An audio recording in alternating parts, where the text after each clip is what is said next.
आज लवकर उठले होते मी. मम्मी इकडे पाणी आणत होती. त्यानंतर नाश्ता वगैरे केला आणि मी तर दाखवत होते. मोबाईल मी स्वतःच पायाने सेट केला, व्हिडिओ पण रेकॉर्डिंग चालू केली आणि डमरूसोबत जरा मस्ती केली. त्याला घेता येत नाही, पण मी बेडवरच त्याला घेत असते एका हाताने. मी खाली ड्राय शीट टाकत होते, कारण की मला त्याला खाली ठेवायचं होतं म्हणून. तर ते मी पायाने करते, कारण की हाताने तर जमणार नाही म्हणून.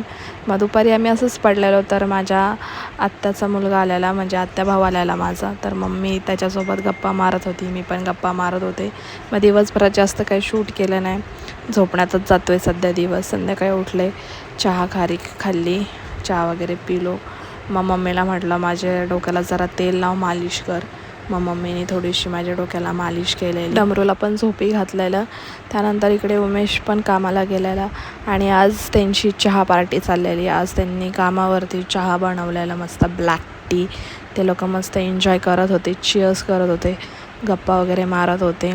आणि आज स्टँडवर पण जरा बरीचशी गर्दी होती प्रवाशांची, तर त्यांनी पण ते शूट केलेलं दाखवलेलं की किती गर्दी होती. आणि आज माझा भावाचा मुलगा मला बोललेला की चल आपण काहीतरी खेळूया. तर म्हटलं चल, डमरू पण झोपला आहे तर काहीतरी खेळूया. म्हणून मग डब्बा एक्सप्रेस आम्ही खेळत होतो. तुम्ही काय बोलता नक्की सांगा. ते बॉटल वगैरे ठेवतात, ते बॉटल उडवतात, ते खेळत होतो. मग संध्याकाळी माझ्या भावाने नूडल्स आणलेले, नूडल्स वगैरे एन्जॉय केले. तर भेटूया उद्या, बाय.